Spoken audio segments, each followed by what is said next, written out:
व्याख्या मुद्रां करसरसिजैः पुस्तकं शङ्खचक्रे बिभ्रद्भिन्नस्फटिकरुचिरे पुण्डरीके निषण्णः अम्लानश्रीरमृतविशदैरंशभिः प्लावयन्माम् आविर्भूयादनघमहिमा मानसे वागधीशः। कृष्णाय वासुदेवाय हरये परमात्मने प्रणतक्लेशनाशाय गोविन्दाय नमो नमः। संस्कृतशौर्यम् इति आमुखपटले सम्बद्धाः समेऽपि विद्वांसः समेऽपि जिज्ञासवः छात्राः सहृदयाः सज्जनाः एतस्य संस्कृतशौर्यम् इति आमुखपटलस्य संस्थापकः प्रबन्धकश्च डॉक्टर राजकुमारः समेषां स्वागतं वर्तते तस्मिन् महाभाष्यव्याख्याने। मान्याः साम्प्रतं महाभाष्यस्य षष्ठाध्यायस्य प्रथमपादस्य विचारः प्रचलति। अद्य ह्रस्वस्य पिति कृति तुक् आङ् माङ्गोश्च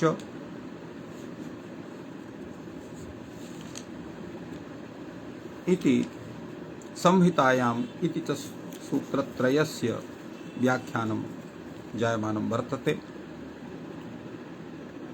पूर्वं काशिकानुसारेण ह्रस्वस्य पिति कृति तुक् इति सूत्रस्य कीदृशः विचारः तावत् उच्यते। काशिकाकारः वदति पिति कृति परतः ह्रस्वान्तस्य धातोः तुगागमो भवति। अर्थात एवं भूतः कृत प्रत्ययः यत्र पकारस्य इति संज्ञा वर्तते, यथा क्युप् प्रत्ययः क्यप् प्रत्ययः, तेवं भूताः ये प्रत्ययाः सन्ति एवं ल्यप् प्रत्ययः तत्र ह्रस्वस्य तुगागमः भवति, ह्रस्वान्तस्य धातुः तुगागमः भवति। यथा अग्निचित् अग्निं चिनोति इति अग्निचित्। अत्र एकं सूत्रं वर्तते क्युप् च, अनेन क्युप् प्रत्ययः भवति। तत्र अग्निं चिनोति इति विग्रहे क्युप् च इति क्युप् प्रत्यये प्रातिपदिक संज्ञायां सुबुलुकि चक्रते सति अग्निचि क्युप् इत्यवस्थायां क्युप् इत्यस्रवापहार लोपे पिति परत्वात् अत्र ह्रस्वस्य पिति कृत्तुक् इति सूत्रेण तुगागमे अनुबन्धलोपे अग्निचित् एवं सोमं सुनोति सुनोति इति सोमसुप् इति भवति। एवं प्रकृत्य प्रकर्षेण कृत्वा इति प्रकृत्य अत्र क्रीधातोः अत्र त्वा प्रत्ययः अनन्तरं यदा प्र इत्यनेन कृत्वा इत्यस्य समासः भवति तदा समासे न पूर्वक्त्वा ल्यप् इति सूत्रेण ल्यपि सति ल्यपः पित्वात् अत्र तुगागमे अनेन सूत्रेण प्रकृत्य प्रहृत्य उपस्तुत्य एवं प्रयोगाः सिद्ध्यन्ति।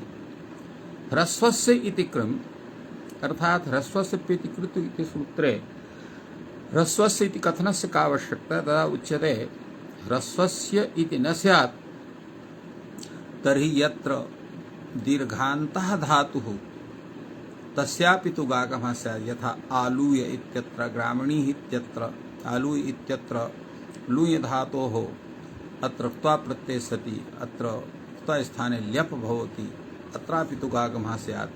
ग्रामणीः इत्यत्र ग्राम नयति इति ग्रामणीः अत्रापि क्युप् प्रत्ययः अत्रापि तुगागमे सति ग्रामणीत इति रूपं स्यात्। एवं पिति इति कथनस्य किं तात्पर्यम् इति विषये उच्यते कृतम् इति। अत्र कृतम् इति अत्र क्रीधातोक्ता प्रत्ययः वर्तते किन्तु सः प्रत्ययः पित नास्ति, अतः अत्र तुगागमः न भवति। कृतं हृतम्। एवमेव अत्र उच्यते कृत प्रत्ययः भवेत् यश्च पित् प्रत्ययः।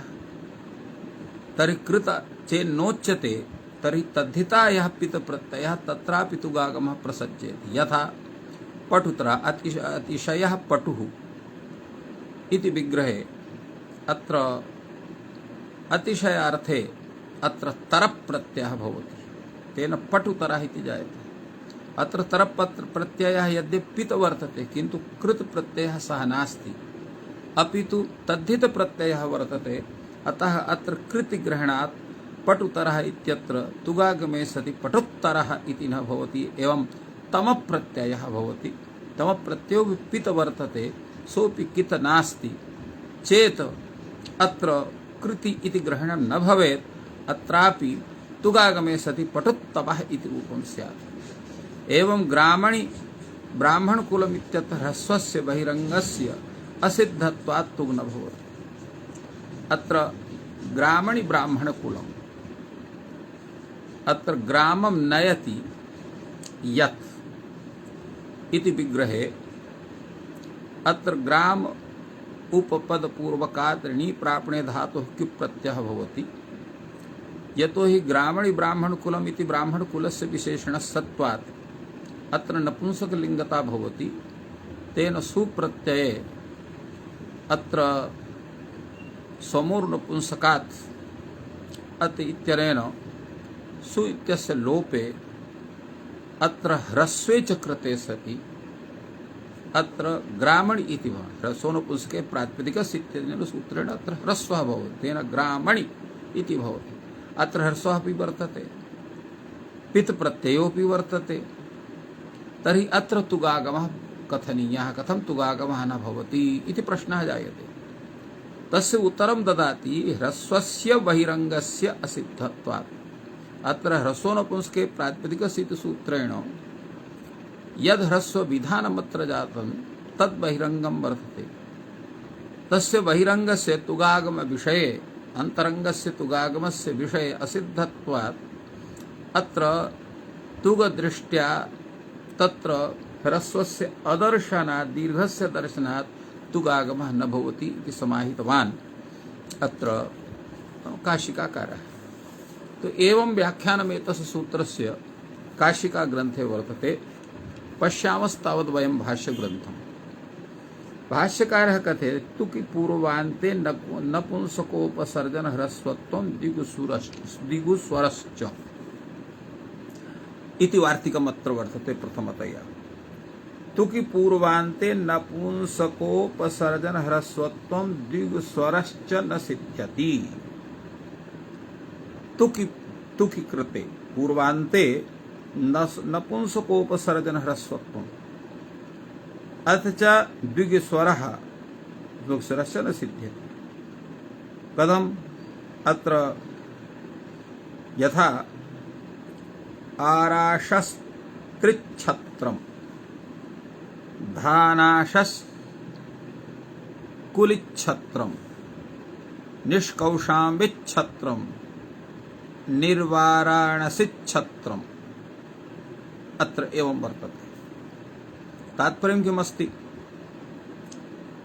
अत्र आराशस्त्री इति शब्दः वर्तते। आराशिच्छत्रम् अत्र आराशस्त्रिछत्रम् इत्यत्र किमस्ति? ह्रस्वोनपुंसके प्रातिपदिकस्य इत्यनेन अत्र आराशिस्तत्र ह्रस्वः भवति। अग्रे तत्र छत्रं वर्तते। तर्हि अत्र छेच इति सूत्रेण अत्र तुगागमः तत्र क्षम्यतां अत्र ह्रस्वस्पृक्ति तुगागमः भवति आराशच्छत्रम्। एवं धाना षष्कुलिच्छत्रम् अत्रापि तथैव बोध्यम्। एवं निष्कौशाम्बिच्छत्रम् निर्गतः कौशम्ब्याः इति निष्कौशाम्बी छत्रम्। तो छत्रस्य विशेषणं निष्कौशाम्बः अत्रापि ह्रस्वोनपुंसके इति ह्रस्वः भवति। निर्गता वाराणस्याः यत् तन्निर्वारणसिच्छत्रम् अत्र छत्रस्य विशेषणात् निर्वाराणसी इत्यपि भवति। अतः अत्रापि ह्रस्वोनपुंसके प्रातिपदिकस्य इत्यनेन ह्रस्वः भवति नपुंसकलिङ्गे। निष्कौशाम्बिः निर्वाराणसी इत्यत्र तु गोस्त्रोरुत्सर्जनस्य इति सूत्रेण अत्र ह्रस्वः वर्तते। किन्तु आराशिच्छत्रम् आराशस्त्रिच्छत्रम् अथ च धाना षष्कुलिच्छत्रम् इत्यत्र ह्रस्वोनपुंसके प्रातिपदिकस्य सूत्रेण अत्र ह्रस्वः वर्तते। तो उभयोः एवं द्विगुस्वरश्च विषय तत्र अग्रे भविष्यति। तो अत्र एतेषु स्थलेषु पूर्वान्ते तुक् विधानं यत्र वर्तते तत्र नपुंसकोपसर्जन ह्रस्वत्वं द्विगुस्वरश्च न सिद्ध्यति। द्विगुस्वरः ह्रस्वश्च न सिद्ध्यति। द्विगुस्वर इति विषये पंचारत्निच्छत्रम् पंच अरत्निः प्रमाणं यस्य तत्र पंचारत्निच्छत्रम् अत्र द्विगु समासः एवं दशारत्निच्छत्रम् अत्र वर्तते। तुक् कृते अनन्तत्वात् एते विधयः न प्राप्नुवन्ति। तुक् कृते अनन्तत्वात् एते विधयः अनन्तत्वात् अत्र एते विधयः अर्थात् अत्र द्विगुस्वर विधानो न भविष्यति। पूर्वान्तकरणे प्रेक्षा पूर्वकारित्व प्रदर्शनाय अत्र विचारः इति कैयटः अत्र लिखति। अर्थात पूर्वान्तत्वेन अत्र कार्यं न भवितुमर्हति इति। तदा उच्यते अत्र न दोषः। अर्थात तुकी विषये पूर्वान्ते नपुंसकरचनं द्विगुस्वरस्य न सिद्ध्यति तस्य कारणम् इत्थं नास्ति यत् अत्र एतस्य तस्य निषेधः तथा करणीयः। अतः तस्य कारणं तत्र किं स्यात् उच्यते न वा बहिरङ्गलक्षणत्वात् न वा एष दोषः। किं कारणं बहिरङ्गलक्षणत्वात् बहिरङ्गलक्षणः तुक् अन्तरङ्गा एते विधयः अर्थात् तुगागमः अत्र बहिरङ्गः एते विधयः अन्तरङ्गः तान्तरङ्गत्वात् एते विधयः भविष्यन्ति। असिद्धं बहिरङ्गम् अन्तरङ्गम् अर्थात् नपुंसक ह्रस्वः यत्र भवति उपसर्जन ह्रस्वः यत्र भवति सः अन्तरङ्गः वर्तते तुगागमश्च बहिरङ्गः वर्तते। अतः तुगागमस्य विधान तत्र ह्रस्वादिकार्यं भविष्यति तुगागमः पश्चात् भविष्यति तात्पर्यं वर्तते। बहिरङ्गलक्षणात् बहिरङ्गलक्षणः तुक् अन्तरङ्गाः एते विधयः अन्तरङ्गाः एते विधयः पूर्वं भविष्यति अनन्तरं तुक् भविष्यति अतः न काचन हानिः तात्पर्यमिदं वर्तते। तदा उच्यते इह तर्हि ग्रामणीपुत्रः सेनानीपुत्रः अत्र स्यात्। ग्रामणीपुत्रः सेनानीपुत्रः ह्रस्वे कृते तुक् प्राप्नोति अत्र ह्रस्वे सति अत्र तुगागमः भवितुमर्हेत्। तर्हि अत्र किं करणीयम्? तदा उच्यते ग्रामणीपुत्रादिषु च अप्राप्तिः। ग्रामणीपुत्रादिषु च अत्र तुगागमस्य प्राप्तिरेव नास्ति। किं कारणं? बहिरङ्गलक्षणत्वादेव अत्र बहिरङ्गत्वादेव यतोहि बहिरङ्गत्वात् अत्र ह्रस्वस्य असिद्धत्वात् तुगागमः न भविष्यति इति तात्पर्यम् अत्र वदति।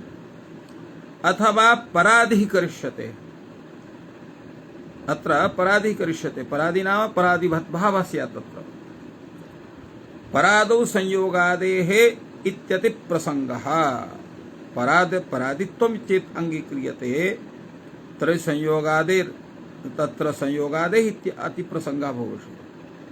तथा उसको संयोगादेर् वान्यस्य संयोगादेः इत्येव अम्प्रसज्येत अपच्छायात् इत्यत्र वान्यस्य संयोगादेः इति सूत्रेण अत्र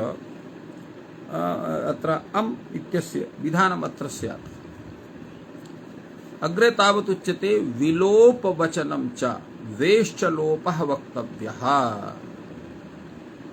विलोपवचनं च वक्तव्यः वेश्च लोपो वक्तव्यः अर्थात् क्विप् प्रत्ययः यत्र भवति तत्र क्विप् इति यः वि इति अवशिष्यते तस्य लोपः वक्तव्यः।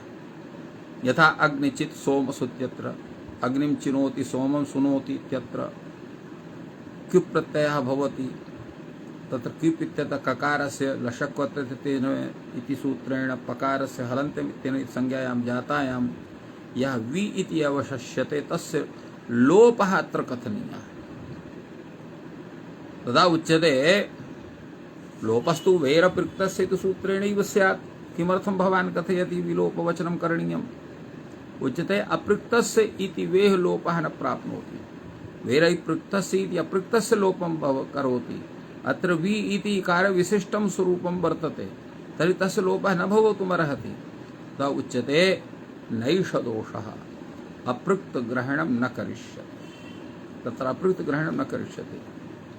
तदा उच्यते यदा अपृक्तग्रहणं न करिष्यते दर्विः जाग्रिविः अत्रापि वि इत्यस्य लोपः स्यात्।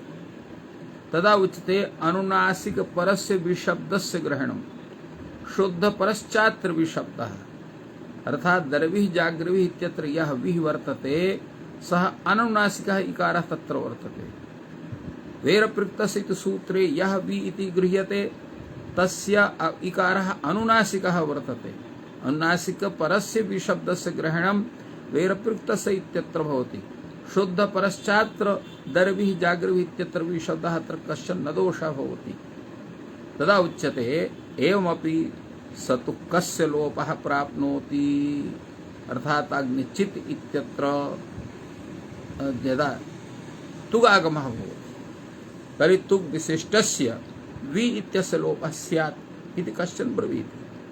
तदा उच्यते एवं न, कथं ये आदेशाः भवन्ति ते निर्दिश्यमानस्य भवन्ति, निर्दिश्यमानस्य आदेशाः भवन्ति इत्येवं सतुकस्य वि इत्यस्य लोपः न प्राप्नोति। अग्रे तावत् अपरः दोषः दीयते इट् प्रतिषेधश्च, इट् प्रतिषेधश्चापि वक्तव्यः, यथा परितत् इति भवति। तो परितत् इत्यत्र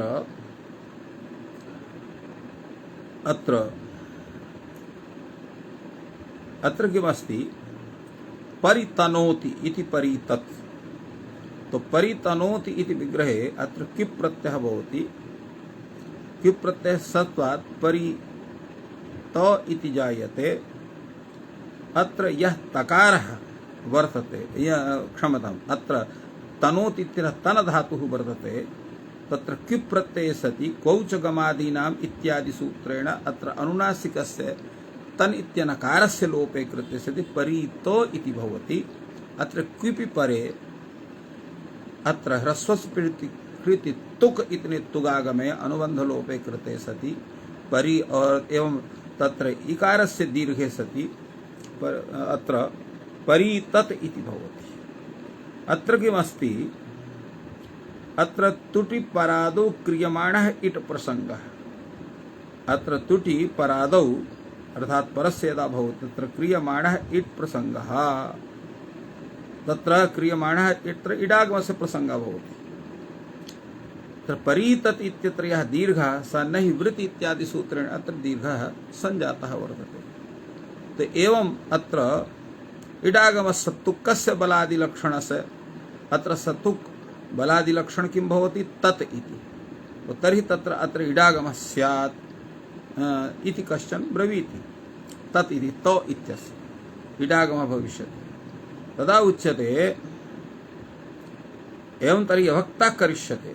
अभक्तः नाम कस्यचित् तत्र अवयवः न भवति। एवं अभक्तः न तु पूर्वभागस्य अवयवः न तु परभागस्य, न तु परादिः न तु पूर्वान्तः, अतः न कश्चन दोषः इति कश्चन वदति। तदा उते अभक्ते स्वरः, यदि अभक्तः तर्हि स्वरभेदः भवति। यथा दधिच्छादयति, अत्र तुगागमः चेत् पूर्वस्य भागस्य अत्र अवयवः भवति।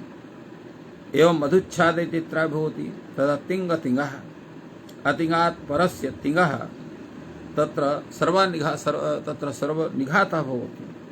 तो दधि छादयति मधुच्छादयति इत्यत्र दधि परः मधु परः यः छादयति इति तत्र तिङन्तः शब्दः सः सर्वानुदात्तः स्यात्। अत्र तुगागमे सति मध्ये व्यवधानस्य सत्वात् अत्र किं भविष्यति, निघातः न भविष्यति। सर्वानुदात्तत्वं निघातः नाम सर्वानुदात्तः न भवति। न तुकः परस्य निघातः प्राप्नोति, न तुकः पर, तुकः अत्र व्यवधानस्य सत्वात् परस्य निघातः न भवति। किं कारणं, न युक्तं मन सदृशाधिकरणे तथा ह्यगर्थ्यगति, न युक्ते इव युक्ते वा अन्यस्मिन् तदृशस्य कार्यं विज्ञायते तथा ह्यर्थो गम्यते। तद् यथा अब्राह्मणम् आनयति इत्युक्ते ब्राह्मण सदृशम् एव आनयति, नासौ लोष्टम् आनीकृति भवति। तात्पर्यं किं भवति, यत्र नय पदस्य इव पदस्य प्रयोगः वर्तते तत्र उभयत्र यथा तत्र किं भवति, तद्भिन्नस्य तत्सदृशस्य ग्रहणं भवति। यथा अब्राह्मणम् आन इति कश्चन वदति, अब्राह्मणम् आन इति अर्थात ब्राह्मणं न आन इति सामान्य रूपेण तस्य अर्थतः सिद्ध्यति। तर्हि यथा कश्चन क्षत्रियादि अब्राह्मणः भवति तथैव लोष्टः काष्ठ खण्डः सोऽपि अब्राह्मणः भवति। तर्हि तम आनय इति ज्ञात्वा कश्चन काष्ठम आनयति, शिलाखण्डं वा आनयति, लघुखण्डं वा आनयति, सः वदेत् यत् अयम् अस्माभिः अब्राह्मणः आनीतः। तर्हि तस्य किं भवति? परिहासः स्यात्। कथमिति? यत्र इव पदस्य नय पदस्य प्रयोगः भवति तत्र तत्र तद्भिन्नस्तत्सदृशस्य ग्रहणं भवति। यदा घट इव पश्यति, तो घट इव पश्यति, अत्र घटः यादृशः वर्तते, कश्चन घट भिन्नः घट सदृशः अन्यः कश्चन पदार्थः तं पश्यति इत्यर्थः। तो एवं रूपेण अब्राह्मणमान इत्युक्ते ब्राह्मण भिन्नः ब्राह्मण सदृशः कश्चिन् द्विजातिः, तत्र क्षत्रियो वा वैश्यो वा सः आनीय, अथवा मनुष्यत्वेन उच्यते चेत् तर्हि कश्चन मनुष्यः ब्राह्मणातिरिक्तः क्षत्रियः वैश्यः शूद्रः तत्र अन्य कश्चन तत्र मिलेच्छादिः सोऽपि तत्र अब्राह्मणः तत्र मनुष्यत्वेन भवितुमर्हति इति कृत्वा तस्यापि आननं यथा कथञ्चित् भवितुमर्हेत्, किन्तु लोष्ठ काष्ठादि न भवितुमर्हेत् इति तस्य आशयः। इति तद्भिन्नं तत्सदृशम्। एवमेव नैव अघटं पश्यति, अर्थात् घट भिन्नं कमपि अन्यं पदार्थं पश्यति, घट सदृशं यत् वर्तते पटं वा पश्यति इत्यर्थः। एवम् एतस्य स्वरूपं जायते। फलतः इहापि अतिङ् इति प्रतिषेधात् अन्यस्मिन् तिङ् सदृशे कार्यं विज्ञास्यते। अतिङ्गः परस्य, अतिङ्गः इति तिङ् भिन्नस्य पदस्य, तो तिङ् भिन्नं पदं किं वर्तते? सुबन्तं वर्तते। तेन सुबन्तात् परस्य तिङन्तस्य सर्वानुदात्तता भवति, अर्थात् तिङ् भिन्नं तिङ् सदृशं पदं, तत्र सादृश्यं पदत्वेन तेन यत् प्रातिपदिकं सुबन्तं यद् वर्तते तस्य ग्रहणं स्यात्, तिङन्त भिन्नं सुबन्तं वर्तते तस्य ग्रहणं स्यात्। एवं रूपेण एतस्य व्याख्यानं भगवता भाष्यकारेण अत्र कृतं वर्तते। अग्रे तावत् सूत्रं वर्तते संहितायाम् इति। संहितायाम् इति विषये अत्र विचारयति काशिकाकारः, कथयति एतत्सूत्रम् अधिकारसूत्रम्, अधिकारोऽयम्। कुतः यावत् एतस्य अधिकारः? अनुदात्तं पदमेकवर्जम् इति सूत्रं यावत् संहितायाम् इति सूत्रस्य अधिकारः वर्तते। एतस्य संहितायाम् इत्यस्य अधिकारे किं भवति प्रश्नः जायते। उच्यते प्राग एतस्मात् सूत्रात् इतः उत्तरं यद् वक्ष्यामः संहिताम् इत्येवं तद्वेदितव्यम्। अर्थात प्राग एतत् सूत्रात् प्राक् इतः उत्तरम, अर्थात एतत् सूत्रस्य अनन्तरं यद् वक्ष्यामः, यत् किञ्चित् विधानम् अस्माभिः उच्यते तत्सर्वं संहितायाम्, अर्थात संहिता विषये एव वेदितव्यम्। अन्यद् विषयेत् संहिता भिन्ने विषये तत्कार्यं न वेदितव्यम् इति अधिकारात् एतत् सम्पद्यते। यथा इको इणच् इति सूत्रं वर्तते, तस्य प्रयोगात् दध्यत्र मध्वत्र वर्तते। अत्र संहितायां सत्यामेव अत्र तत्र यण कार्यं भवति, अन्यथा न भवति। संहिता इत्यस्य किं तात्पर्यं? संहिता पदार्थः कुत्र भवति? तत्र एतस्य विषये आचार्यः समादधति यत्र अर्धमात्रकालाधिकव्यवधानाभावः यत्र वर्तते तत्रैव संहितायाः अधिकारः जायते, तत्रैव संहिता भवति। यत्र अर्धमात्राधिककालव्यवधानाभावः वर्तते न वर्तते तत्र संहिता न भवति। अतएव संहिता इति किं? दधि अत्र मधु अत्र, तो दधि अत्र मधु अत्र एवं रूपेण यदा क्रियते तर्हि एकमात्राधिक कालस्य व्यवधानस्य व्यवधानं भवति। अर्धमात्राधिक कालव्यवधानाभावः नास्ति, अर्थात् अर्धमात्राधिक कालव्यवधानमेव वर्तते, तर्हि तत्र संहिता न तिष्ठति। संहितायाः अभावात् तत्र सन्धिकार्यं न भवति। ये तो संहितायाम इत्यस्य अधिकारसत्वात् संहिता कार्यम संधि कार्यम संहितायाम सत्यामेव भवति इति तात्पर्यं वर्तते। तो एवं एतस्य व्याख्यानम् अत्र काशिकाकारेण विहितम्। अधुना उच्यते भाष्यकारः कीदृशं विचारं विदधाति एतस्मिन् सूत्रविषये। पूर्वमत्र कैयटः किञ्चित् कथयति, अतः कैयटोक्तिः विचारणीया वर्तते। अत्र संहितायाम् इति विषये कैयटः कथयति, परः यः सन्निकर्षः वर्णानां वर्णशून्येन कालेन अव्यवधानं सा संहिता। ह्रादा विरामो वा इति संहिता विषये कथयति। अर्थात वर्णशून्येन कालेन अव्यवधानम्। वर्णशून्येन कालेन, वर्णशून्यं कालः कः भवति, शून्यः कालः कः भवति, अर्धमात्रा कालः।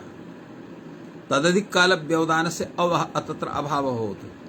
यतोहि एक वर्णस्य उच्चारणे तत्र एक मात्रा तत्र आवश्यकी वर्तते।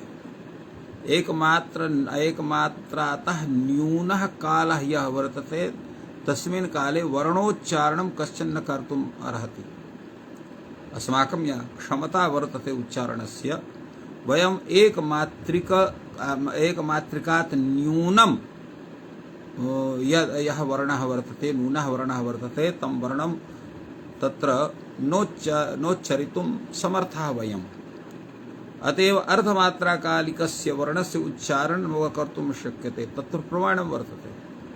यथा अत्र क भवति, ख भवति, व्यञ्जनं चार्धमात्रिकम् उच्यते।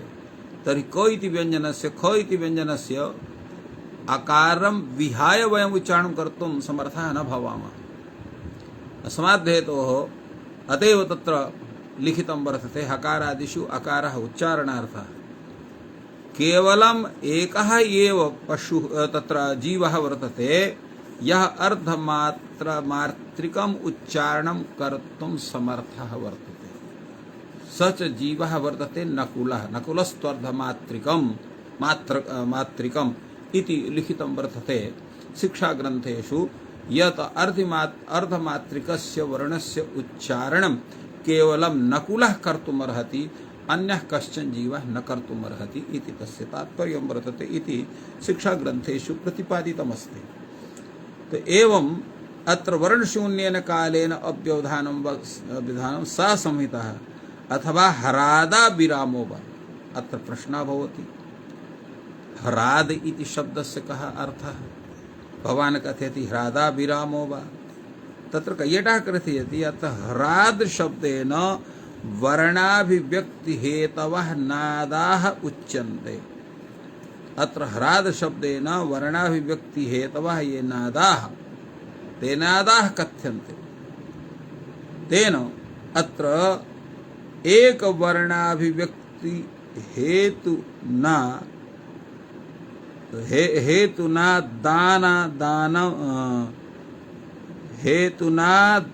दानन्तरमेव यदा नादान्तरं, क्षमतां तावत्, तेन एक वर्णाभिव्यक्ति हेतु नादानन्तरमेव यदा नादान्तरं वर्णान्तराभिव्यक्ते उच्चार्यते तदा संहिता भवति।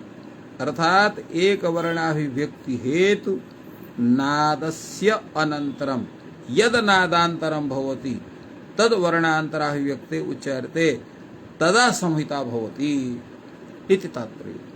सा च संहिता निरन्तर वर्णद्वय विषया संहिताया भवति। न्यूनातिन्यूनं वर्णद्वयं तत्र भवितव्यं, वर्णद्वय विषया भवति। ततश्च अग्निचित् अत्र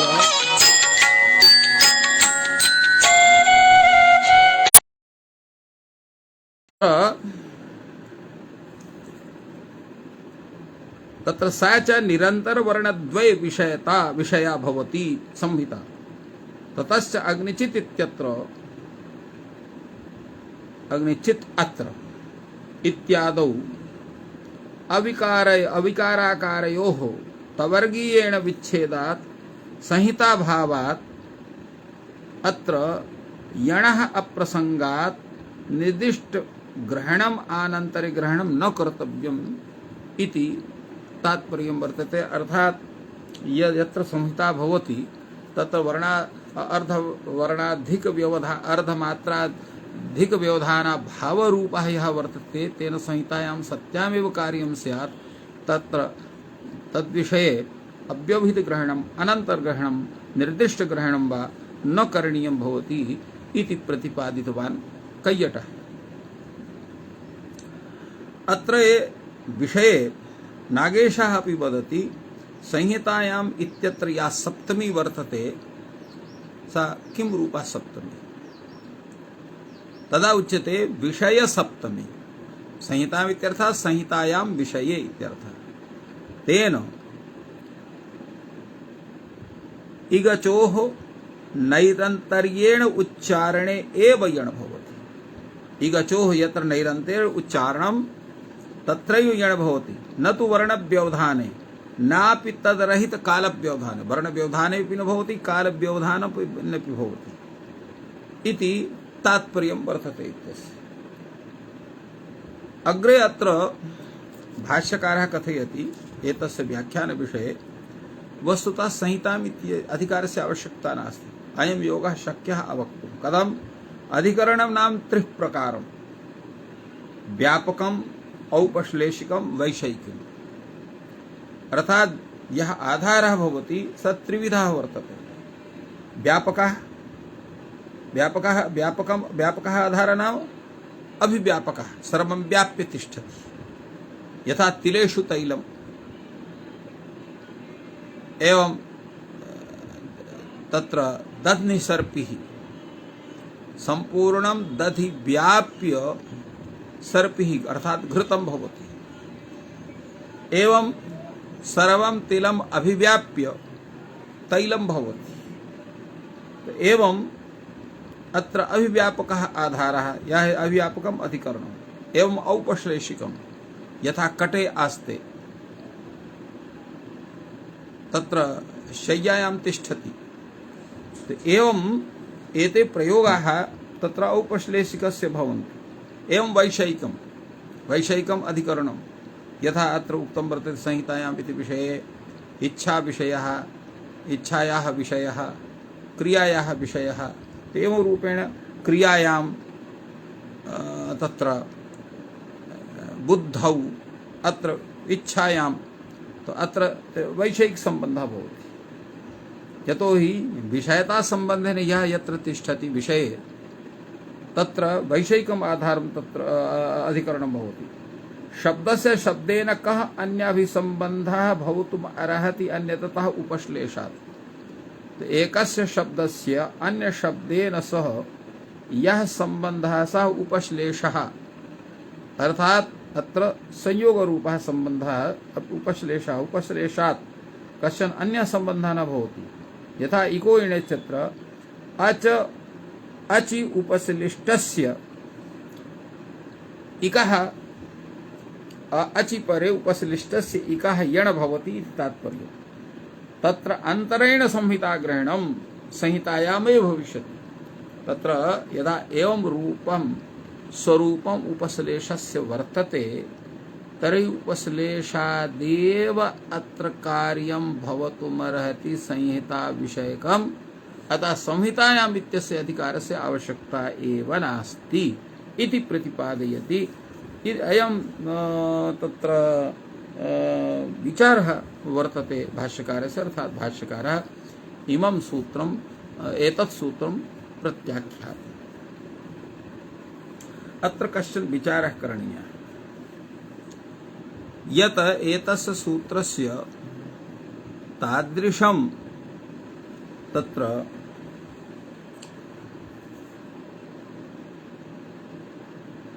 प्रत्याख्यानं भवितुमर्हति वा न वा भवितुमर्हति इति विषये तु पश्चात् वदिष्यामि। यतोहि अयं विषयः अतीव कालसाध्यः वर्तते। अतः अग्रे तावत् आङ्माङ्गोश्च इति सूत्रविषये किञ्चित् वदिष्यामः। आङ्माङ्गोश्च इति सूत्रविषये कथयति काशिकाकारः यत तुक इत्यनुवर्तते छे इति च अनुवर्तते। तो आंगः गीतः ईषदादिषु चतुर्षु अर्थेषु वर्तमानस्य मांगश्च प्रतिषेधवचनस्य छकारे परतः तुगागमः भवति। अर्थात आंगः परस्य आंगः तुगागमः भवति छे परे छकारे परे। एवं अत्र आंग कीदृशा स्यात् ईषदर्थे क्रियायोगे मर्यादायाम् अभिविधौ। एतेषु अर्थेषु यः आंग एते चत्वारः अर्थाः सन्ति। ईषदर्थे क्रियायोगे मर्यादा अविधौ। एतेषु अर्थे यत्र आंग गित्वेन तिष्ठति तस्यैव चतुर्षु अर्थे वर्तमानस्य आंगः परस्य आंगः अत्र तुगागमः भवति। एवं मांगः प्रतिषेधवाचकस्य मांग इत्यस्य छकारे परतः अत्र तुगागमः भवति।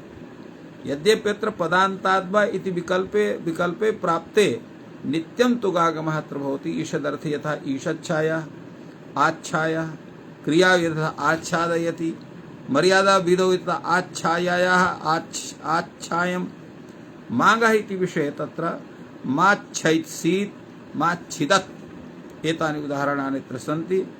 ङिद् विशिष्ट ग्रहणं किम् अर्थात ङिद् विशिष्टस्य ग्रहणं किमर्थम् अत्र कृतं वर्तते। तो यत्र आ अर्थात आंग इति तत्र वाक्ये वर्तते स्मरणे वर्तते तत्र अङिद् भवति।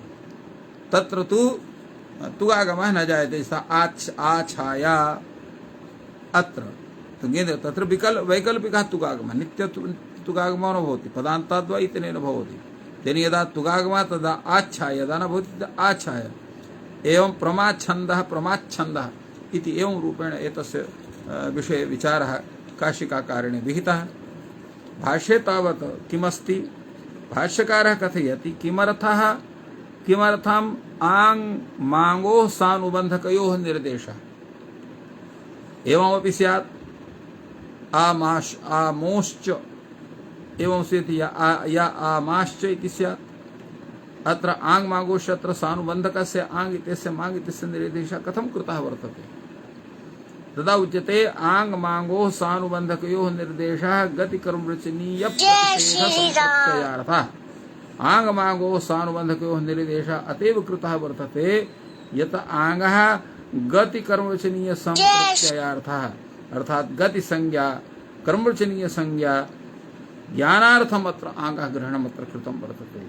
मांगः प्रतिषेध सम्प्रत्यार्थ प्रतिषेध ज्ञानाय अत्र मांगः ग्रहणम् अत्र कृतं वर्तते।